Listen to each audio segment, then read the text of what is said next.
welcome to the Upshot, Filthy World Disc Golf's podcast about the latest in the disc golf world. I'm the editor, Charlie Eisenhood. Joining me is Josh Mansfield. And look, it's finally here. It's the biggest weekend in the golf world. We've all been waiting for it. The Open at Tallahassee is this weekend, Josh. Are you excited? I'm so excited, Charlie. I'm so excited I may keep it on the background while I watch the Masters.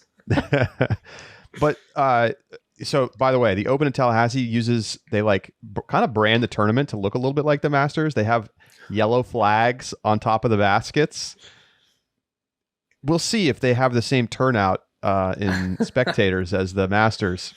You know, I didn't get in on the lottery. Away. I didn't get in on the lottery for the spectator pass. Who was I talking to? There's a couple pro players who are trying to go to the Masters, pro disc golfers. Oh, really? Okay. Yeah. So I hope they get in, and I hope they have a great time. That's a bucket list item for me for sure. It's a wonderful event. You know, I think we're still trying to find our masters in disc golf. Personally, a little bit, yeah. I don't know if USDGC is quite there for me. There's something about the Masters, man. I see pictures just in all the articles running up to it, and it's so beautiful. It looks so good. That is really the key, you know. It's like the course just being so spectacularly beautiful, and it's springtime, and you know everybody's focused on coming out to play their best disc golf.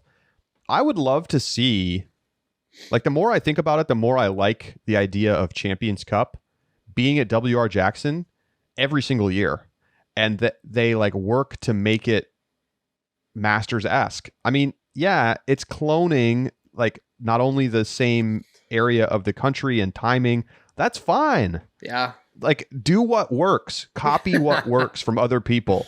And right. I think, you know, with some work, if you can open up some more spectator areas at WR Jackson, you could have a really cool property there. Maybe they have enough land to build another course that's more open. I think there's some real opportunity there, but we'll see. You know, it's not going to happen anytime soon. Next year, that'll be at Toboggan up in Michigan. So we won't be back down in the Georgia South for Champions Cup. But lots to get to today. We're going to have kind of like a smorgasbord episode. We're going to evaluate European player performance so far this season. So that's going to be one of the primary things we do. But first, Halo Polecat update. I know you've been waiting to hear this, Josh. Number 1 of 100 sold on Facebook for $1,400. And the eBay bid, remember we talked about there was one listed on eBay. There's more now. But the one that was up there that was priced at $694.20 sold for that price.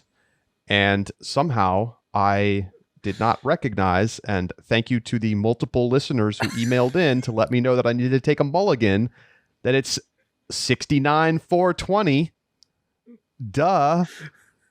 And memes beget memes, and someone paid the meme price. And it seems like they maybe got a deal. They should try to turn around and sell it for $1,000 now. Or maybe, you know, $4,200.69 or something like that. Anyway. They got you, Charlie. I keep getting got. April Fool's is coming in waves this year. So, Josh, the college disc golf championships are happening this weekend. I mean, there's just a plethora of options of what you'll watch this weekend, Charlie. You've got so many options of what you're keeping track of. Look, college disc golf championships, I wish they were on the same level of other college sports in terms of excitement, you know. But right now, it feels a little bit like baseball to me, because athletes can go directly from high school into professional disc golf. And so there isn't really a lot of your top prospects and most exciting prospects aren't going into college baseball. They're going in, and maybe I'm sure college baseball and their national championships is a bigger deal. Not disputing that in any way, shape, or form. But I mean, I am not a super passionate college sports fan, but I tune into the big ones. I tune into March Madness. I tune into, the NCAA champion or the football championships, etc. But it feels like the college disc golf championships is very lackluster, and the college scene around disc golf has not been fully developed, because you see players like Macy Valadiaz, for example, just coming out and deciding to go directly into tour because she doesn't need college disc golf in order to propel her game. Yeah, I have to say, I don't think it's ever going to get there as like a spectator sport, but that's okay. Yeah. What college disc golf needs to be is a pipeline for new players to find the game. Mm-hmm. And, the fact is, it's going to take time to develop the sport for younger players who are in middle and high school. There's just not great ways to get players out on the course yet. We need safe private courses where there's like the ability to set tee times, and like high school players can go after school and get rounds in, under the supervision of a coach or some other adult, and not just be like out in the woods alone, So we're not quite there yet, but college makes a lot of sense. The good news is this is the biggest college disc golf championships that we've seen. Like the number of players is going up quickly. Number of schools participating is going up quickly. No surprise, right? It's booming right along with everything else. And, I don't know that there's necessarily going to be a huge interest in tuning in to watch, 970 rated, men's players competing for a college title. But that's okay. Like it may just not get there. At some point we're going to have some wonderkind, incredible player who maybe plays some pro tour events and is also competing for the college disc golf championship against some other amazing player. And then people might want to tune in, So I think it's fine that it's not like a super popular thing. I think the goal should really be to develop the infrastructure, get more local competition happening amongst local universities, and recognize that this is a huge pipeline of new players into the sport. The one thing that I think it has the opportunity to be, though, is if the Pro Tour becomes a little bit more exclusive, I guess is the best way to put it, the college scene may become a valuable pipeline of getting new players onto the Pro Tour. Silver Series requires that you pay for your own events, that you're traveling on your own dime. If you are in a college sport, though, typically those expenses are covered by your university. So you would be able to get in a college tour, per se, and play well at the national championships as a means of getting a tour card. I think it's a way that could really incentivize the college scene to develop, because then players would see it as a viable alternative without having to bank your livelihood, choosing not to forego college, spend your own money to get on the Silver Series, etc. You could just do this while you're in college to then decide, what does that look like for my future? All right. So I just wanted to look up and see what does golf do vis-a-vis, college. And PGA Tour has something called PGA Tour University. And it means that if you're an NCAA Division I golfer, you got to play a minimum of 4 years in college, or play 3 years and plan to graduate early, and then you play various PGA Tour University ranked tournaments, and then play in the regional and national championships for the NCAA, and I'm trying to see what happens for you if you do well. Performance benefits. Okay. If you finish in the first through fifth places, okay, on this university, PGA Tour University scene, you get a Korn Ferry Tour membership, and get exempted into all open full field events beginning the week following the conclusion of the NCAA Division I National Championships. You get into the final stage of the current season's Korn Ferry Tour qualifying tournament, and you get exempted onto a PGA Tour International Tour the following year. So basically, they create a pipeline into Korn Ferry Tour. For those who don't know, is kind of like the second tier tour. It's the Silver Series of PGA golf, and the top players qualify through to the PGA Tour and get a tour card at the end of the season. So college pipelines into quote unquote Silver Series, which pipelines into the Pro Tour. Like, that makes a lot of sense. At some point in the future, I think disc golf's small enough right now that you could even theoretically say, hey, if you want it, if you win the college championship in D1, you get a tour card for the following DGPT season or for the remainder of the current season. Yeah. Right. Why not? I don't know that a lot of players would be able to hang, but you should create an opportunity for players who prove it at the highest level of college, let's say, to get onto the tour. And it's done. I mean, an example of this in my head are like just those local pros who are really, really excellent, who are 18 years old and now trying to decide, like, they've played in a couple pro tour events. They got smoked, right? Do I go to college? Can I afford to continue on tour? They are sponsored. I mean, those are really difficult decisions for, I think, a lot of young regional pros right now that would give them the opportunity to go to college, continue along with their future while still playing disc golf competitively. I think it'd be great. All right. So if you go to collegediscgolf.com, you can find out more information about everyone who's competing this weekend. Should be an awesome event. We are going to do a little purse watch. We got to check back in on the Music City Open.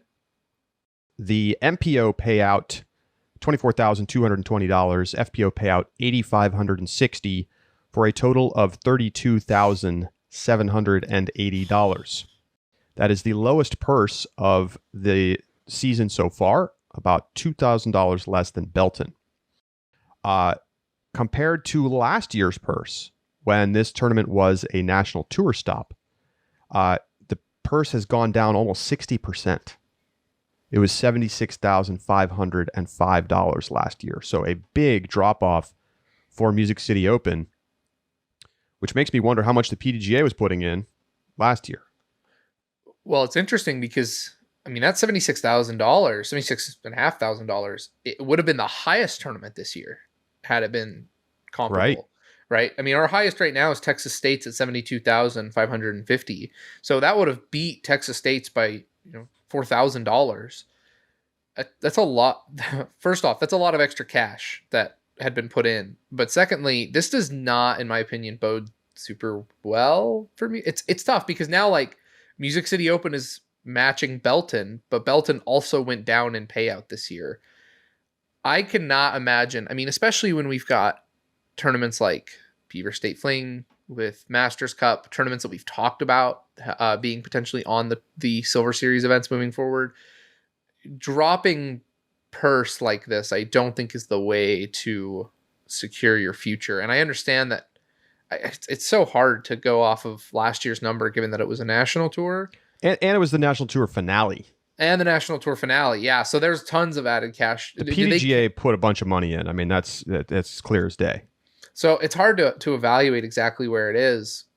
But I think that the standard of increasing your purse every year is going to be something that's critical in order to maintain relevancy on tour status and get to stay on tour.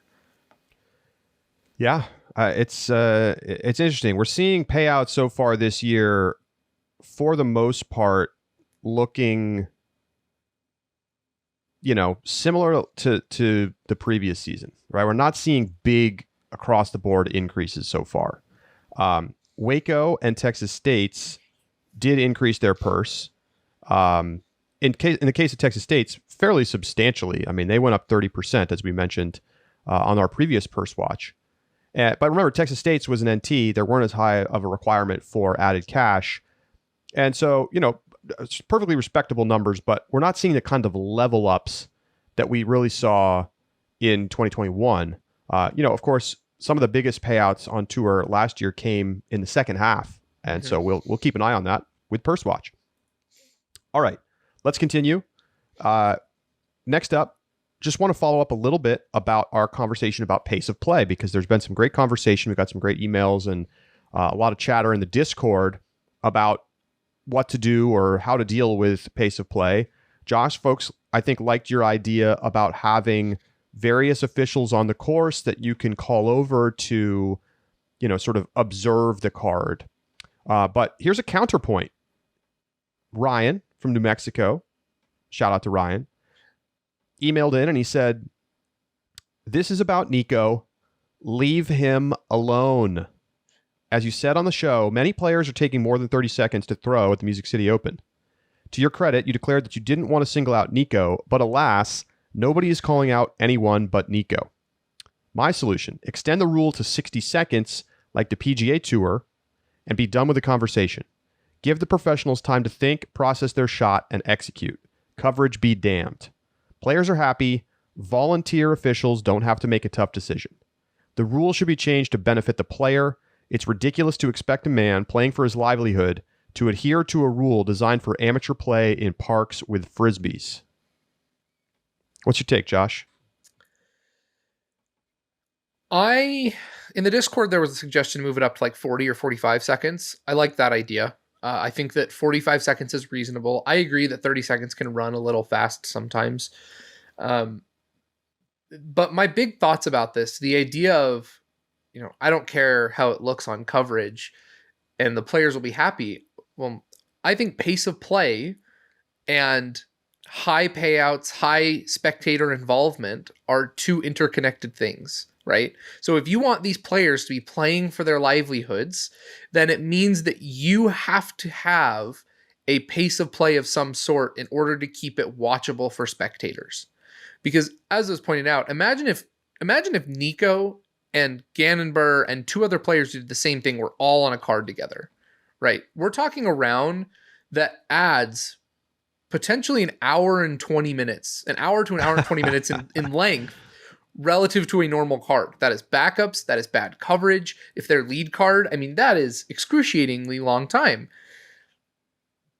In order to make this a spectator sport, you have to have pace of play. It has to be enforced. You have to make sure the coverage flows smooth. And that's part of ensuring that they do have a good livelihood. By this same argument, I would say, why do you have a play clock in the NFL then? They're playing for their livelihoods. Why not give them time to think? Why have a shot clock in the NBA? I understand it is a little bit, it is different. It's very different. But I still think that it's an important rule. And if you're going to do the 60-second mark and it's going to be that long, I think you run a timer on Nikko every other player who's known as a slow player. And the second it hits 61 seconds, you warn them. And the second time it does it, you stroke them, because you cannot extend it to 60 seconds and then continue to let it go unenforced. Exactly. We all recognize there needs to be a time limit. Yes. Whether you want it to be 30, 40, 50, 60, we got to pick one. And then I think we got to stick to it. Let's keep in mind, there are ways to make it work better on the broadcast that do not require you to be super stickler. Here's the thing. We don't need to sit and watch Nikko line up his tee shot for 45 seconds. We just don't need to watch that. We can go and look at something else. We got to see the chase card. We got to see, show us something else, anything else. Then when it's time for Nikko to actually throw, cue it up in replay and roll it out of replay. And I know that is a challenge. That's a technical challenge. That's not so easy to just consistently do, especially if he's on the lead card. But, the way around this from a TV standpoint is to recognize that, okay, Nikko's about to putt. We can go to a quick 30-second commercial break. We can go watch the putts from the chase card. Even if there are players who are not directly involved in the race at the top of the leaderboard, unless it's a critical putt for Nikko from the edge of the circle, it's okay to just bounce away from that and then come back and then we watch him putt quick. So I don't know what the right number should be in terms of time. There was some discussion in the Discord that you have to meet players halfway. 30 seconds isn't long enough. And a lot of players are going over that number right now. And that's true. It's not just Nikko going over 30 seconds. Get a stopwatch out and clock it yourself. You'll see that. But if it's going to be 30 and we're going to be loose about it, then we should make the number higher and be strict about it. That's what I think. Yeah. I don't know if I like 60. It feels pretty sluggish, but I can live with it. As long as it's enforced. I really liked the 40 seconds. I think 40 is good. And, if you're clearing out rough and clearing all that stuff out, Jeff Spring says that we're a little more lenient there. It's because, you got to be able to get to your disc, and we recognize that kind of rough in the woods that come with that. But when you're on the tee, there is zero excuse to be running over that time limit. Right. Zero. All right. Let's turn our attention to what the European players have been doing so far this season. A lot of conversation about them rejoining the tour, coming over for this beginning stretch of the season, leading up to Champions Cup. And we've seen, basically the vast majority of the top competitive disc golfers from Europe come over and compete. And so what have we seen so far? Well, let's just do a quick rundown here.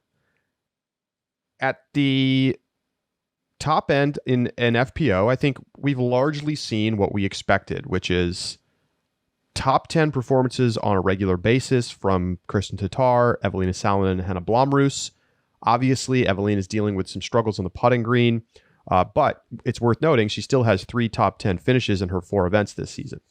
Hannah Blomroos also has 3 top 10 finishes. Kristen Tatar has been the best of the bunch by quite a distance, with 4 top 3 finishes in her 4 events so far this season.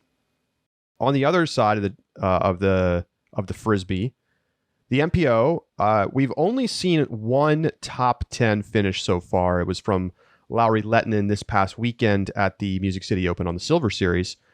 No top 10 finishes yet from any of the MPO players at an Elite Series event. Josh, where do you say that this overall picture fits into your expectations that you had coming into the season? It's a little bit low, but I think the reason why it feels like a bag adjustment. When a player switches bags and then takes a while to kind of adjust to their new bag, we expect a slow start and then expect them to pick it up. They're taking a little bit longer to pick it up than I expected. I thought by now we would see, and I mean, maybe Lauri Lettinen's 3rd place at MCO was kind of what I've been expecting and waiting for. I definitely am not picking any to win Champions Cup, but I think that we should be getting close to a place where I think that the MPO players are going to start breaking the top 10. Lauri Lettinen, Linus Carlson has cashed at 4 of his 5 events and been in top 25 in all 4 of those. He's been in top 20 twice at LVC and the Music City Open. Not bad finishes, and his putting is, I mean, we'll come back to those stats, but it looks good. Lauri Lettinen also has cashed at all 4 events that he's played in, with the 3rd being at Music City Open. A little slower than I thought, but Vaino Makala, Niklas Antila, we expected those 2 to be incredibly competitive as well, and they came over a little bit late. Niklas finished with the 15th at Texas States, which is not a bad finish at all. And was in the hunt for the top 10, as we recall from the over-under. Correct. So I really feel like Niklas has got a chance to kind of start breaking out and getting into more consistent top 10s. I think that it would be reasonable to think that one of these MPO players gets a podium at an Elite Series event this season. Oh wow, that's a bold claim. I think I got to see it. I think I got to see a top 10 first. Oh, you want to do a season long? I'll put a season long over under on that. Elite Series and majors over under 0.5 MPO. Do we already do one like this? I feel like we might have a similar one. We got to check the notes. But I like it. Even if let's put it on the list. Okay. Season long over under. You're taking the over on 0.5 MPO players podium finish Elite Series and majors. Yep. All right, I'm happy to take the under. Don't think we've seen the consistency towards the high end yet to make that a reality. And I think, I mean, you're right about that, but I also think that we've seen the flashes of individual rounds that show the potential to do so. And with a little bit more time over here, and guess what? We never specified. I get European Open as well. So you do. I get European Open. I think with a little bit more time, I really feel like one of these players could do it. So worth noting, Lauri Lettinen and Niklas Antila have cashed all of the events in which they have played. Vaino Makala played his first event at Texas State. He cashed, finished 45th, but then he DNF'd at MCO. He's dealing with an injury. He's got to go actually get an MRI. So hopefully he is able to be ready to go for Champions Cup in 2 weeks. Well, not less than 2 weeks now. It's like a week and change. The interesting thing is that we haven't necessarily seen that kind of breakthrough performance from anybody yet. And that's the thing that we're still waiting for. I mean, I think you could argue that Lehtinen did it at MCO and kind of like really showed out in a big way. But it does feel a little different at a Silver Series, you have to admit. Of course, the women's side, they've been incredibly competitive. I think it's fair to say that Henna and Evelina have underwhelmed relative to expectations. Kristen has been right where you would expect her to be from what we saw last year.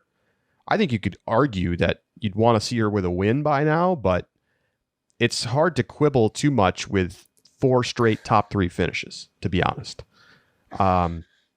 Elsewhere, Katie Tate has a 13th place finish at Texas State. Liki Lorenzen only played 1 event, LVC. She finished 20th. The other thing I want to take a look at here is there's kind of like a talking point that the European players aren't that good at putting, that they struggle relative to their American counterparts on the green. So we pulled the numbers to take a look at it. I think we have to dispel the myth. And Josh, because when I look at the numbers overall, what I see is that the top players in both FPO and MPO are among the better putters on tour. And the worst players are not as good at putting. Shock. What a surprise. Yeah, and I would say even looking at this, a couple of the players who don't play super well are finishing in terms of putting higher than their average finish. So for example, you got Blair Orn, who is finishing in the, he's got 3 finishes outside the top 50. He's got 2 cash, 35th at Belton, 22nd at MCO, which both are Silver Series. But his putting statistics, 80% is good for 35th and 23% is good for 36th.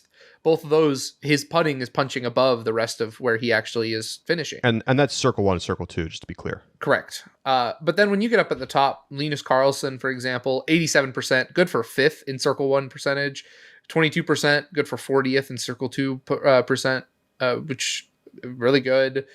Lauri Lehtinen and Niklas Antila both are above the 80% mark as well. So, I mean, their putting feels, on the MPO side, it's good. And, Lauri Lehtinen, for example, who is still at 80%, good for 34th on his Circle 1X putting, only 50% on his Circle 2 putting, also is, though, at 78% on fairway hits, which is good for 4th on tour, which I think shows kind of a pretty well-rounded game overall for him. Yeah. And, being above that 80% mark, that's kind of where you need to be in MPO. You'd like to see those numbers get a little bit higher, but it's not like we're seeing these players, all in the bottom half. Not at all. And the same thing's true on the FPO side. Kristen Tatar, 72% Circle 1X, 19% Circle 2. That's top 10 in both numbers. Yep. Obviously, we've seen big struggles from Henna and Evelina. And that, I think, colors the way that we look at the rest of the European players because they're prominent. We're seeing them on lead cards. We're watching them struggle with the putter. But that's not really the full extent of it. Like, small sample size, but Liki Lorenzen shot 80 and 14 at LVC. Perfectly good numbers. I mean, 80% C1X is very strong for FPO. So I think the fact is there's a range of putting skill, the same way we see amongst American players. I don't know that we've seen yet a European player really separate themselves on the putting green, be, a top 10 putter in both categories. But I don't know that necessarily should be expected anyway. And so, overall, when you're seeing players who are inside of that top 10, then, in Circle 1 putting, what exactly is the issue? I think it's a myth to say that European players across the board are bad at putting. I think what we have seen is that perhaps some of the Finnish players, particularly on the FPO side, have struggled Whether that has anything to do with them being from Finland, I kind of doubt it. I think that's probably more just a confirmation bias. Definitely. And it's also hard given it's the same reason that we kind of get a little bit of flack for the way we talk about Calvin. They're victims of their own expectations.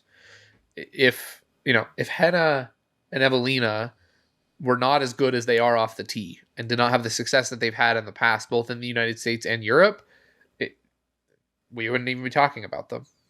Right. Yeah. But I mean, let's be honest, like Henna's shooting 50 and 10 and Evelina's shooting 30 and 4. I mean, these are wretched numbers. Like Henna's only look okay in comparison because you're looking at them next to Evelina, but like that those are bad putting numbers. The fact that they've both cashed 3 times and both have 3 top 10s, despite those putting numbers, honestly extraordinary. Yeah, that's how good they are off the tee. It really is. So overall, if I zoom way out, 30,000 foot view, a little disappointing for the Europeans so far. Yeah. Got to say it. I think we had all this excitement and, we haven't really seen any MPO players up on the lead card regularly. In FPO, it feels like everyone's underperforming slightly. Like you could say Kristen is not, that she's doing great, but she's also been in a position to win tournaments and hasn't done it. And, for a player of her caliber, I think expecting her to get some wins is a reasonable expectation. Like, should she be under the same scrutiny for not winning as Paige Pierce? You could say that the answer is yes. So overall, I hope that as the players get used to being on tour in the US and dealing with the travel and the jet lag and everything else, that we see these numbers kind of rise across the board. So, interesting note. We're going to take a quick break. When we come back, we're going to take a look at the Open at Tallahassee, and we're going to make our picks, and we've got an over-under for you. Stay with us. We'll be right back.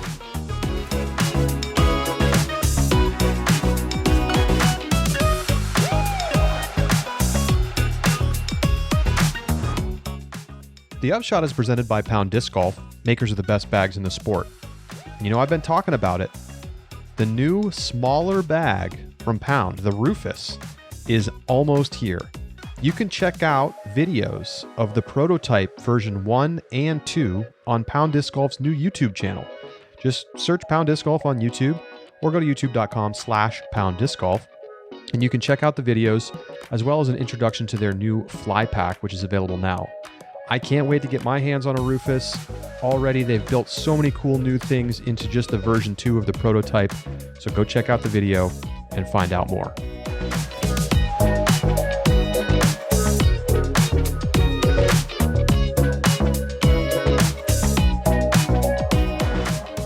Welcome back to the Upshot.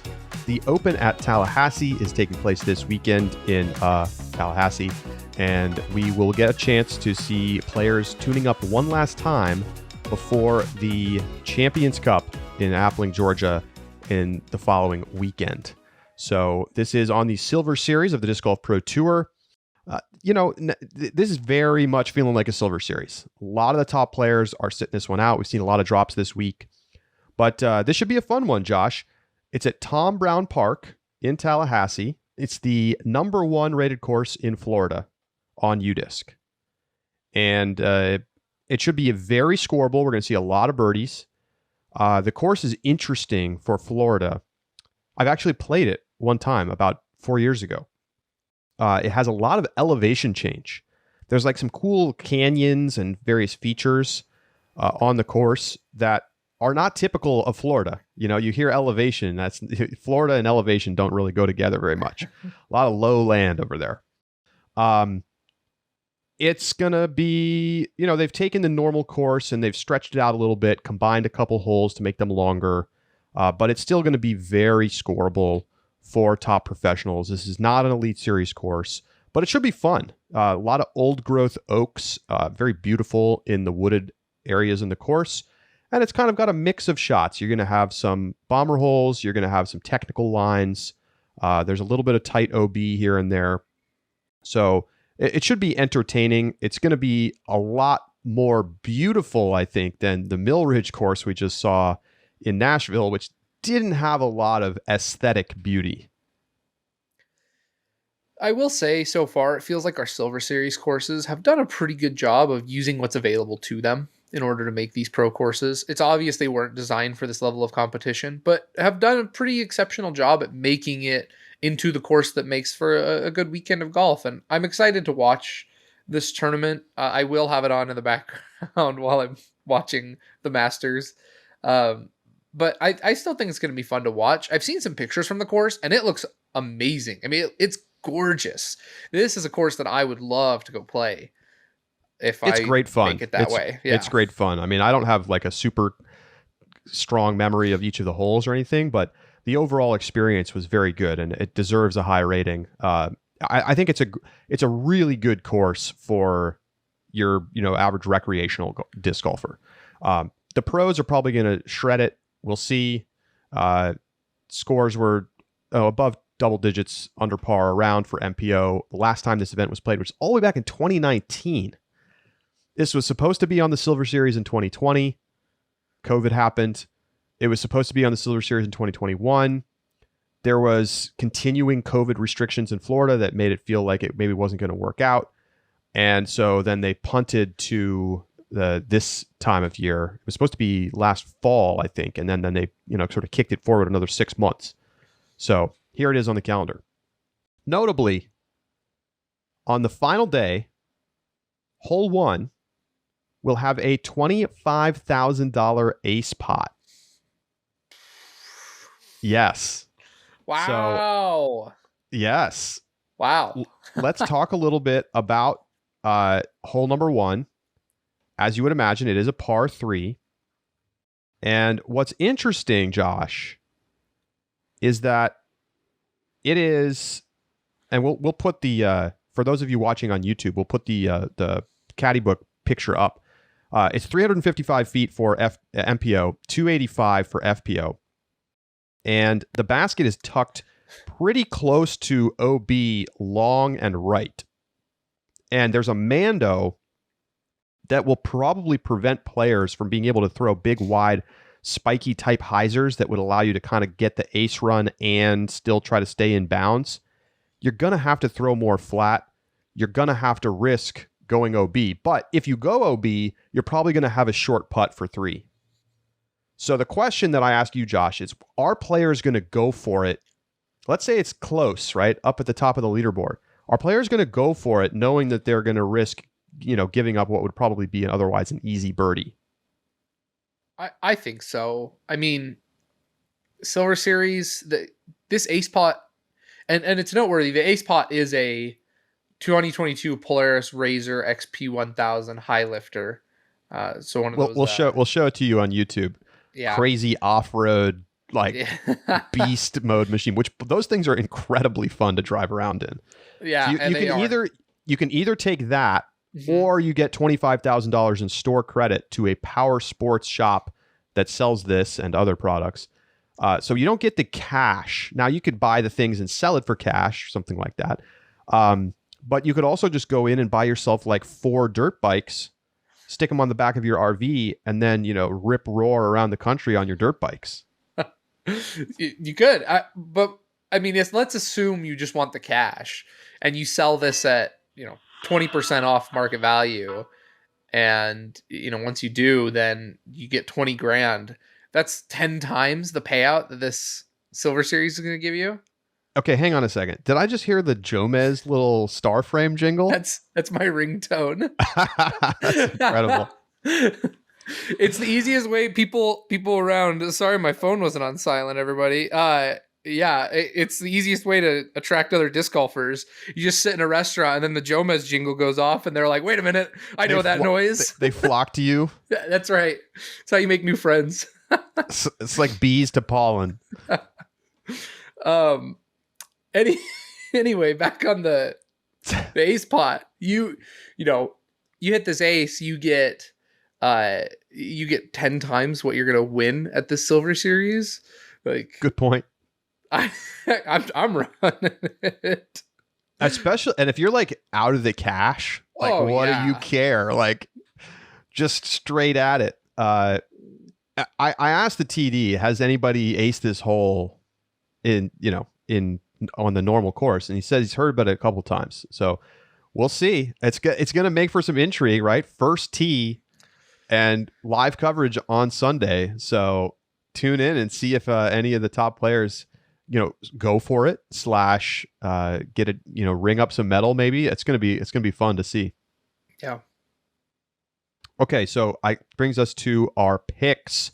It's a Silver Series. So we're just picking winners. Josh, who you got? I'm going to start with FPO. On my FPO side, I decided I wanted to go safe. I'm taking Valerie Mondahano. No reason to believe that she isn't going to win this tournament. She's played really well. I think the only player that's higher rated than her right now in the field is Sarah Hokum. And Sarah Hokum has not had the best season. It feels just like the best pick when it comes to a Silver Series. Valerie's playing great. Why pick against Valerie? Certainly the strongest performing player in the field. Yeah. Top players are Sarah Hokum, Valerie Mondahano, Kona Panis, Jessica Weiss, Lisa Fakis. That's your top 5 rated players. I'm actually gonna deviate a little bit. I'm gonna go with Kat Murch. Ooh, okay. All right. I feel like the limited field here gives her a pretty good chance, and she's been playing really well. We've seen her up in the top 10 on a regular basis. I think she showed the ability with the technical lines.